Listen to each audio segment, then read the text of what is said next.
47:28 through 50:26. And Jacob lived in the land of Egypt 17 years, so the whole age of Jacob was 147 years.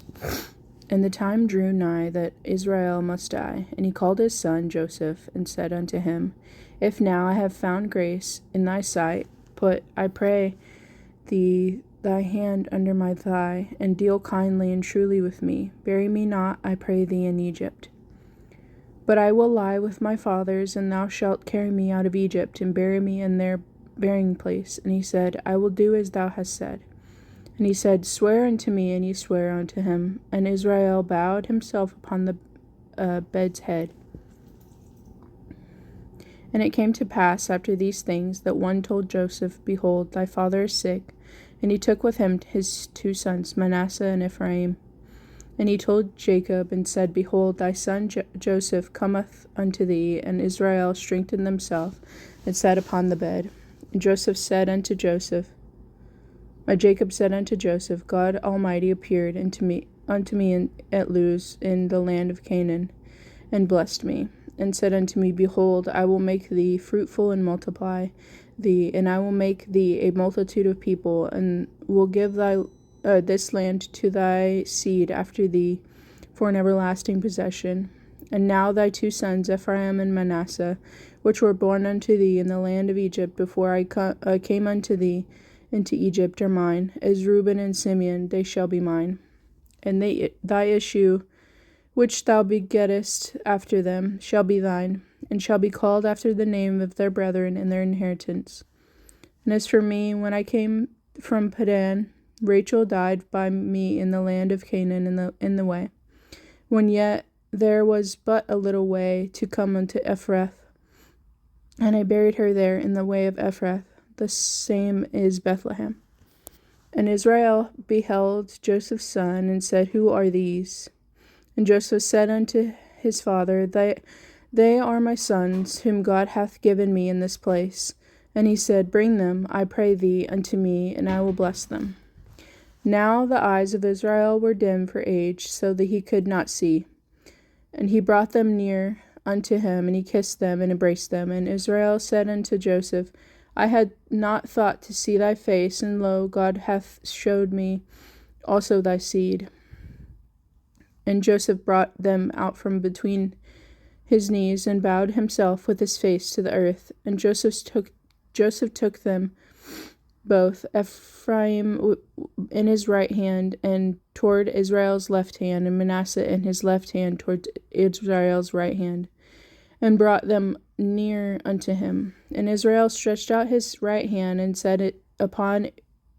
laid it upon Ephraim's head, who was the younger, and his left hand upon Manasseh's head, guiding his hands wittingly, for Manasseh was the firstborn. And he blessed Joseph, and he said, God, before whom my fathers Abraham and Isaac did walk, the God which fed me all my life long unto this day, the angel which redeemed me from all evil, bless the lads, and let my name be named on them, and the name of my fathers Abraham and Isaac, and let them grow into a multitude in the midst of the earth.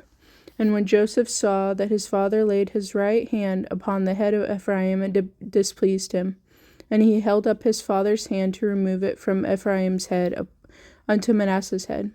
And Joseph said unto his father, Not so, my father, for this is the firstborn. Put thy hand upon his head. And his father refused, and said, I know it, my son, I know it. And he also shall become a people, and he also shall be great. But truly his younger brother shall be greater than he, and his seed shall become a multitude of nations. And he blessed them that day, saying, In thee shall Israel bless, saying, God make thee as Ephraim and Manasseh. And he set Ephraim before Manasseh. And Israel said unto Joseph, Behold, I die, but God shall be with you, and bring you again into the land of your fathers. Moreover, I have given to thee one portion above thy brethren, which I took out of the hand of the Amorite with my sword and my bow. And Jacob called unto his sons, and said, Gather yourselves together, that I may tell you which shall befall you in the last days. Gather yourselves together, and hear, ye sons of Jacob, and hearken unto Israel your father. Reuben, thou art my firstborn, my might, and the beginning of my strength, the excellency of dignity, and the excellency of power. Unstable as water, thou shalt not excel, because thou wentest up to thy father's bed, then defilest thou it.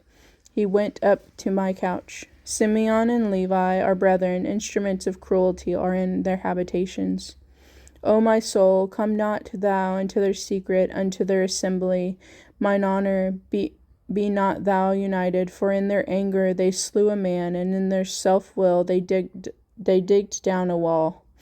Cursed be their anger, for it was fierce, and their wrath, for it was cruel. I will divide them in Jacob, and scatter them in Israel. Judah, thou art he whom thy brethren shall praise. Thy hand shall be in the neck of thine enemies. Thy father's children shall bow down before thee. Judah is a lion's whelp. From the prey, my son, thou art gone up. He stooped down, and he crouched as a lion, and is an old lion. Who shall rouse him up? The scepter shall not depart from Judah, nor a lawgiver from between his feet, until Shiloh came, and unto him shall the gathering of the people be, binding his foal into the vine, and his colts unto the choicest vine. He washed his garments in wine, and his clothes in the blood of grapes. His eyes shall be red with wine, and his teeth white with milk. Zebulun shall dwell at the haven of the sea, and he shall be for an haven of ships, and his border shall be unto Zidon. Issachar is a strong donkey couching down between two burdens, and he saw that rest was good, and the land that it was pleasing, and bowed his shoulder to thee, to bear, and became a servant unto tribute. Dan shall judge his people as one of the tribes of Israel. Dan shall be a serpent by the way, an adder in the path, that biteth the horse's heel, so that his rider shall fall backward. I have waited for thy salvation, O Lord. Gad, a troop shall overcome him, but he shall overcome it at the last. Out of Asher his bread shall be fat, and he shall yield royal dainties. Naphtali is a hind let loose, and he giveth goodly words. Joseph is a fruitful bough, even a fruitful bough by a well, whose branches run over the wall. The archers have sorely grieved him, and shot at him, and he hated him. But his bow abode in strength, and the arms of his hands were made strong by the hands of the mighty God of Jacob. From thence is the shepherd, the stone of Israel. Even by the God of thy father, who shall help thee, and by the Almighty, who shall bless thee with the blessings of heaven above, blessings of the deep that lieth underneath, blessings of the breast and of the womb. The blessing of thy father have prevailed above the blessings of my progenitors unto the utmost bound of the everlasting hills.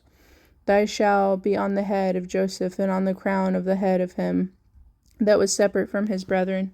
Benjamin shall raven as a wolf. In the morning he shall devour the prey, and at night he shall divide the spoil. All these are the 12 tribes of Israel, and this is it that their father spake unto them, and blessed them. Every one according to his blessing he blessed them. And he charged them, and said unto him, I am to be gathered unto my people. Bury me with my fathers in the cave that is in the field of Ephron the Hittite, in the cave that is in the field of Machpelah, which is before Mamre, in the land of Canaan, which Abraham bought with the field of Ephron the Hittite for a possession of burying place. There they buried Abraham and Sarah and his wife, and they buried Isaac and Rebekah his wife, and there I buried Leah. The purchase of the field and of the cave that is therein was from the children of Heth. And when Jacob had made an end of commanding his sons, he gathered up his feet into the bed, and yielded up the ghost, and he was gathered unto his people. And Joseph fell upon his father's face and wept upon him and kissed him. And Joseph commanded his servants, the physicians, to embalm his father, and the physicians embalmed Israel. And 40 days were fulfilled for him, for so are fulfilled the days of those which are embalmed. And the Egyptians mourned for him 60 days. And when the days of his mourning were past, Joseph spake unto the house of Pharaoh, saying, If now I have found grace in your eyes, speak, I pray you, in the ears of Pharaoh, saying, My father made me swear, saying, Lo, I die in my grave, which I have digged for me in the land of Canaan. There shalt thou bury me. Now therefore let me go up, I pray thee, and bury my father, and I will come again. And Pharaoh said, Go up and bury the father according as he made thee swear. And Joseph went up to bury his father, and with him went up all the servants of Pharaoh, the elders of his house, and all the elders of the land of Egypt, and all the house of Joseph and his brethren in his father's house, only their little ones, and their flocks, and their herds, and they left in the land of Goshen. And there went up from him both chariots and horsemen, and it was very great company. And they came to the threshing floor of Atad, which is beyond Jordan, and there they mourned with a great and very sore lamentation. And he made a mourning for his father 7 days. And when the inhabitants of the land, the Canaanites, saw the mourning in the floor of Atad, they said, This is the grievous mourning to the Egyptians, wherefore the name of it was called the Abel Mizraim, which is beyond Jordan. And his sons did unto him according as he commanded them. For his sons carried him into the land of Canaan, and buried him in the cave of the field of Machpelah, which Abraham bought with the field for possession of burying place of Ephron the Hittite before Mamre. And Joseph returned into Egypt, he and his brethren, and all that went up with him to bury his father, after he had buried his father. And when Joseph's brethren saw that their father was dead, they said, Joseph will peradventure hate us, and will certainly requite all the evil which we did unto him. And they sent a messenger unto Joseph, saying, The father did command before he died, saying, So shall ye say unto Joseph, Forgive, I pray thee now, the trespass of thy brethren and their sin, for they did unto thee evil. And now we pray thee, forgive the trespass of the servants of God, of thy father. And Joseph wept when they spake unto him. And his brethren also went, and fell down before his face, and said, Behold, we be thy servants. And Joseph said unto them, Fear not, for am I in the place of God? But as for you, ye thought evil against me, but God meant it unto good, to bring to a pass as it is this day, to save much people alive. Now therefore fear ye not, I will nourish ye and your little ones. And he comforted them, and spake kindly unto them. And Joseph dwelt in Egypt, he and his father's house. And Joseph lived in 110 years. And Joseph saw Ephraim's children of the 3rd generation, the children also of Machir the son of Manasseh, where he brought up unto Joseph's knees. And Joseph said unto his brethren, I die, and God will surely visit you, and bring you out of this land unto the land which he swore to Abraham, to Isaac, and to Jacob. And Joseph took an oath of the children of Israel, saying, God will surely visit you, and you shall carry up your bones from hence. So Joseph died, being 110 years old, and they embalmed him, and he was put in a coffin in Egypt.